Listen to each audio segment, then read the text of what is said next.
11.4 से पहला क्वेश्चन। यहाँ पर हमें अर्थप्रलय का समीकरण दिया गया है। हमें शीर्ष नाभि उत्केंद्रता इसे मानते हैं, उत्केंद्रता नाभिलंब जीवा की लंबाई ये बताना है। तो सबसे पहले क्या लिखना चाहिए हमें, मानक रूप, जिससे क्या प्राप्त होंगे ए और बी के मान, सी का मान प्राप्त कर लिया जाएगा।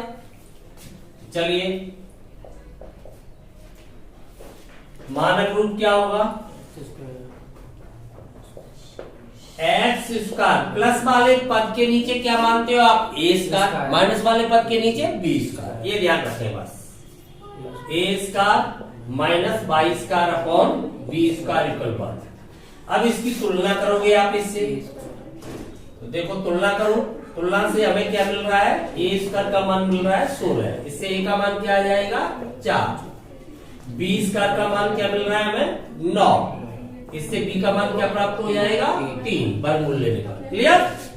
अब मानक रूप में लिखते जाइए और ए बी सी का मान लगाते जाइए, सी का मान और फाइंड करके रख लें। तो जो कि हम जानते हैं सी स्क्वायर इक्वल होता है A square plus B square.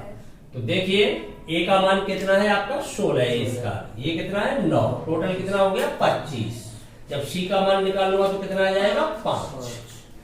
अब मानक रूप से आप शीर्ष लिखें, केंद्र तो 0 0 ही है, शीर्ष लिखोगे तो शीर्ष आपके क्या होते हैं, एक्स हो गया है, अनुप्रस्थ अक्ष क्या है एक्स अक्ष, एक्स अक्ष पर बिंदु होंगे तो प्लस माइनस ए 0 मान लगाइए, प्लस माइनस ए का मान कितना आ रहा है 4 0। इसके बाद आपको नाभियां बतानी है, तो नाभि भी एक्स अक्ष पर प्लस माइनस सी 0, सी का मान कितना आ रहा है 5। क्लियर। इसके बाद उत्केंद्रता, उत्केंद्रता किससे मानते हो, ई से, इसेंट्रिसिटी क्या होती है सी अपॉन ए, केंद्र से नाभि एवं शीर्ष की दूरी का अनुपात, सी का मान कितना आ रहा है 5, 1 से अधिक आई, अर्थप्रलय की उत्केंद्रता 1 से अधिक होती है जबकि दीर्घवृत्त की 1 से कम। क्लियर। उत्केंद्रता के बाद क्या बताना है आपको, नाभिलंब जीवा की लंबाई। तो नाभिलंब जीवा लेटस रेक्टम जीवा की जो लंबाई है वो आपका फॉर्मूला है 2b square upon a, 2 into B square का मान कितना है 9, a का मान कितना है 4, कितनी रह जाएगी 9/2 इकाई। क्लियर, समझ में आ गया, कितने इकाई रह जाती है, सब हो गया। 1 से 6 तक एक जैसा सिस्टम है, कर लोगे आप। 7वां क्वेश्चन समझिए, शीर्ष दे रखे हैं, नाभि दे रखे हैं और वहां पर कह दिया गया है वक्र का समीकरण ज्ञात कीजिए, नहीं कहा गया दीर्घवृत्त का ज्ञात कीजिए अथवा अर्थप्रलय का। तो कैसे पहचान कर लोगे, कह दिया है अर्थप्रलय तब तो आप समझ ही रहे हो, उसने केवल वक्र कह दिया, वक्र तो दोनों ही है, प्राप्त सभी सांग का वक्र है, तो कैसे पहचान कर लेंगे, सी का मान बड़ा है, यहाँ पर नाभि में सी है, शीर्ष से ए है, तो सी का मान बड़ा होता है तो अर्थप्रलय हो गया, सी का मान छोटा होगा ए से तो दीर्घवृत्त हो जाता है। वक्र कह दिया जाए, कभी कभी वक्र कह देता है, नहीं बताता अर्थप्रलय है या दीर्घवृत्त है, स्वयं निर्णय लीजिए। समझ में आ गई बात। तो देखिए यहाँ पर पहले क्या लिखोगे, मानक रूप, सबसे पहला काम है मानक रूप। तो पहले मानक रूप क्लियर करें। तो मानक रूप कैसे पता चलेगा आपको, शीर्ष और नाभि सदैव कहाँ होते हैं, अनुप्रस्थ अक्ष पर। तो शीर्ष और नाभि के निर्देशांक कौन से अक्ष पर हैं, एक्स अक्ष पर। क्यों, दूसरा निर्देशांक है वो 0 है, बाई 0 है। समझ में आ गई पूरी बात। तो यहाँ पर मानक रूप क्या हो जाएगा, X square upon A square minus Y square upon B square equal 1। पता चल गया कारण क्या रहा, ये एक्स अक्ष के निर्देशांक है, नाभि और शीर्ष सदा कहाँ होते हैं, अनुप्रस्थ अक्ष पर। तो अब देखिए इसका शीर्ष लिखें, इसका शीर्ष क्या होता है प्लस माइनस ए 0, तो इस शीर्ष से कंपैरिजन करें, ये क्या दिया है प्लस माइनस 2 0, तो यहां से ए की वैल्यू क्या आ जाएगी 2। नाभि क्या होती है मानक रूप से प्लस माइनस सी 0, तो यहां से कंपैरिजन करें, क्या नाभि दे रखी है 3 0, तो क्या प्राप्त हो जाएगा, सी का मान 3, दोनों मान प्राप्त हो गए। अब हमें बी के मान की जरूरत है, तो बी स्क्वायर के लिए हम ये संबंध जानते हैं, क्या जानते हो, बी स्क्वायर इक्वल क्या हो जाता है, सी स्क्वायर माइनस ए स्क्वायर। लगाइए सी स्क्वायर कीजिए, कितना हो जाएगा 3 का स्क्वायर, ए स्क्वायर ए का वर्ग कीजिए 2 का वर्ग, एक तो हुआ, तो 3 स्क्वायर माइनस 2 स्क्वायर 9 माइनस 4 कितना रह गया 5, बी स्क्वायर का मान कितना आ गया 5। अब इष्ट समीकरण लगा दीजिए मान ए स्क्वायर के स्थान पर ए स्क्वायर का बी स्क्वायर, तो क्या हो जाएगा एक्स स्क्वायर कौन ए का वर्ग करोगे तो 4, बी स्क्वायर का तो मान सीधा है ही आपके पास 5 युगल 1। ऐसे लिखते हो, एलसीएम लेके सॉल्व भी कर सकते हो, ऐसे भी छोड़ सकते हो। ठीक है, समझ में आ गया। 10वें प्रश्न के अंतर्गत हमें नाभि एवं अनुप्रस्थ अक्ष की लंबाई दे दी गई है, अर्थप्रवलय का समीकरण ज्ञात करना है। अगर वो अर्थप्रवलय न कह के वक्र कह दे फिर भी हम पता कर लेंगे। कैसे पता कर लेंगे, अनुप्रस्थ अक्ष का आधा करेंगे, ए प्राप्त हो जाएगा। अनुप्रस्थ अक्ष की लंबाई क्या होती है 2a, आधा करने से ए प्राप्त हो गया, तो ए का मान कितना आ रहा है 4। यहां से नाभि प्राप्त हो रही है जिसका मान कितना आ रहा है 5, तो नाभि बड़ी है, सी का मान बढ़ा आ रहा है इसे, तो क्या हो गया अर्थप्रवलय हो गया। तो मानक रूप सबसे पहले क्या लिखेंगे हम, अर्थप्रवलय का मानक रूप, स्टैंडर्ड फॉर्म। मानक रूप कैसे पता चलेगा, अनुप्रस्थ अक्ष एक्स है अथवा वाई, नाभि या शीर्ष में से कोई एक दिया हो उसी से पता चले जाएगा, क्योंकि दोनों एक साथ एक ही अक्ष पर होती है। तो नाभि कौन से अक्ष पर है, एक्स अक्ष पर, तो इसलिए मानक रूप क्या होना चाहिए, X square upon A square minus Y square upon B square equal 1। Clear. अब इसकी नाभि से तुलना करूंगा इसकी में, इसकी नाभि क्या होती है, तो पहले तो ये देखूं मैं अनुप्रस्थ अक्ष की लंबाई इसके लिए क्या होती है वो लिखूं। तो अनुप्रस्थ अक्ष की लंबाई हमें दे रखी है ना, अनुप्रस्थ अक्ष की लंबाई 2a होती है, 2a का मान कितना दिया है 8, तो a का मान कितना आ जाएगा 4, कन्फर्म। अब इसकी नाभि है जो फोकस है वो क्या होता है प्लस माइनस C0, जिसका मान कितना दिया है प्लस माइनस 5 0, इससे C की वैल्यू क्या आ जाएगी 5। A की वैल्यू है, C की वैल्यू है, तो B की वैल्यू फाइंड कर सकते हैं, relation between A B and C। तो बताइए B स्क्वायर इक्वल क्या हो जाएगा C square minus A square. लगाइए C की वैल्यू तो 5 का स्क्वायर माइनस 4 का स्क्वायर, 25 16 कितना बचा 9, कन्फर्म।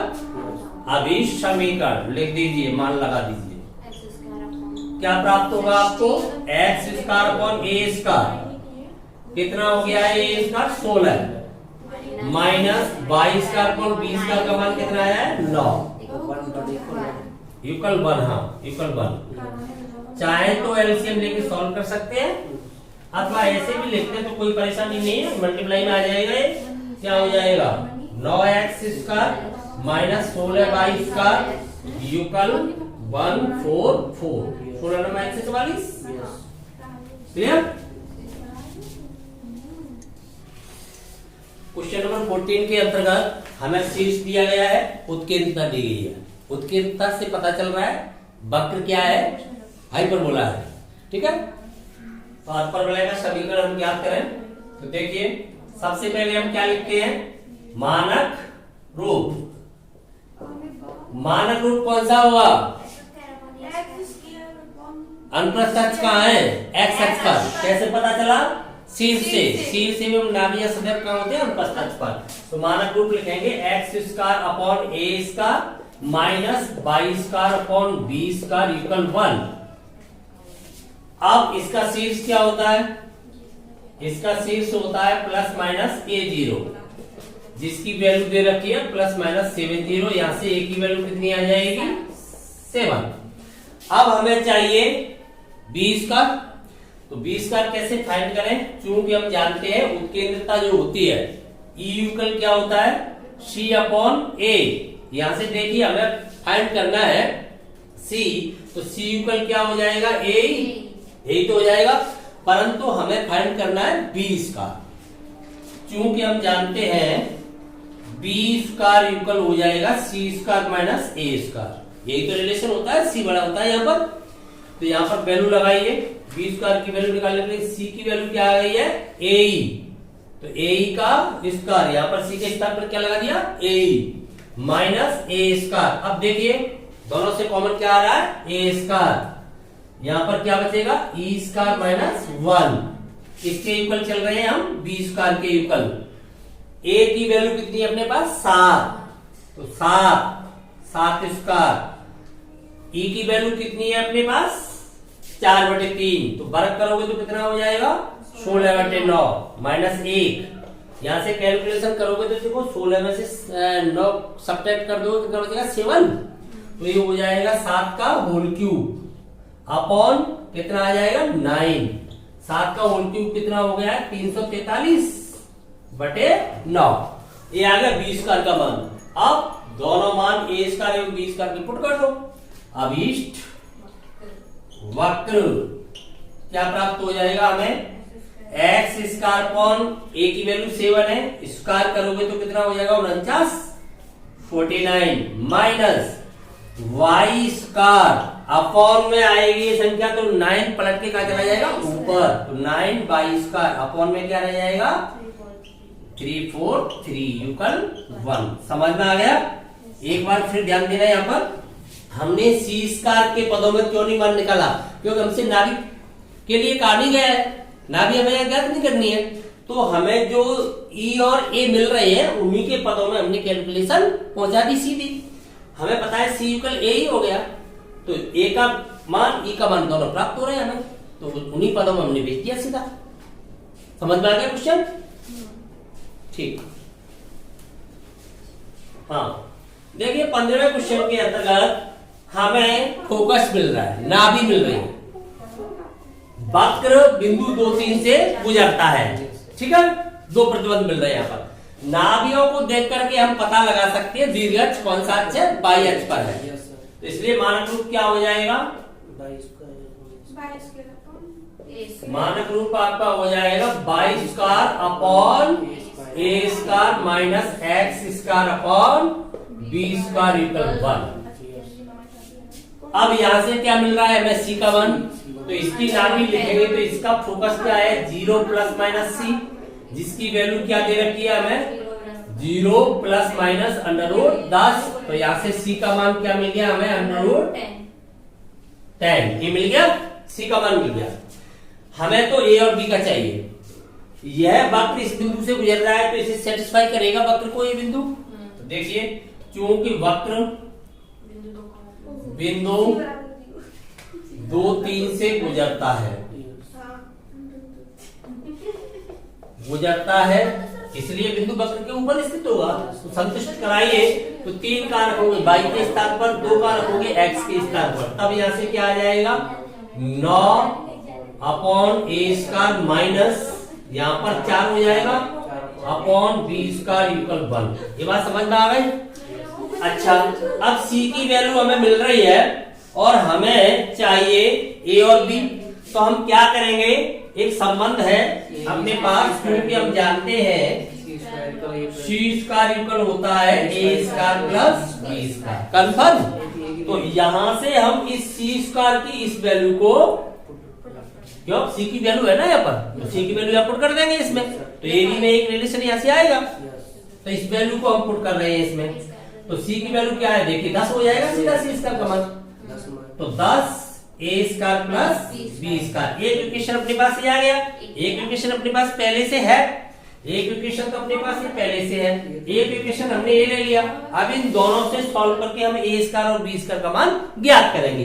तो इस समीकरण 2 से हम बी स्क्वायर का मान कहाँ डाल देते हैं, 1 में। समझ में आ रही है बात। विलोपन विधि लगाए या कोई भी विधि लगाए, इन्हें सॉल्व करना ही तुम्हारा उद्देश्य है, तो सॉल्व करते हैं चलो।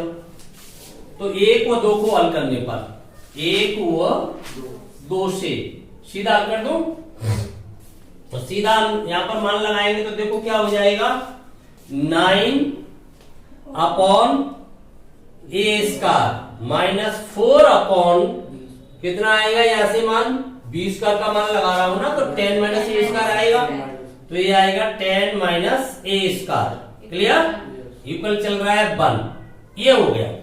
अब आपको यहाँ से इसे सॉल्व करना है, तो कैसे सॉल्व करोगे? घबराने की जरूरत नहीं है, सिर्फ समझने की जरूरत है। एलसीएम लोगे ना, यहाँ पर सॉल्व करने का तो वही तरीका है। एलसीएम इधर चला जाएगा क्रॉस मल्टीप्लाई में, तो क्रॉस मल्टीप्लाई साथ ही कर दूं मैं, तो 9 मल्टीप्लाई में ये आ जाएगा, तो यहाँ पर हो जाएगा 9 10 माइनस ए स्क्वायर, और ये मल्टीप्लाई में ये चला जाएगा 4 ए स्क्वायर, ये इधर चला जाएगा ए स्क्वायर 10 माइनस ए स्क्वायर। इतनी बात समझ में आ गई? इतनी बात समझ में आ गई तो आगे समझना, यहाँ से एक घात 4 बनेगा, दूसरी जगह कहीं नहीं बनेगा, एक बड़ी घात बनेगी, मैं इसे इधर ला रहा हूँ, प्लस का हो जाएगा इधर आके, तो ए स्क्वायर का होल स्क्वायर हो जाएगा, ये यही तो हो जाएगा, एक घात 4। अब आगे यहाँ से 10 ए स्क्वायर रह गया है प्लस का, उधर इधर देखिए ए स्क्वायर कितना हो गया, माइनस का 9 हो गया है, माइनस का 4 हो गया है, माइनस का 13 ए स्क्वायर है, और उधर कितना है, उधर देखिए प्लस का है, तो इधर आके माइनस का ही हो जाएगा, तो कितना हो जाएगा टोटल, बिल्कुल 23 ए स्क्वायर हो चुका है। अब अचर राशि 90 हो चुकी है यहाँ पर, वहां से कोई मिल नहीं रही है, तो प्लस का क्या रह जाएगा 90, यही रह जाएगा ना। घबराए नहीं, सिर्फ समझे, 10th की बात है, घबराने की जरूरत नहीं है।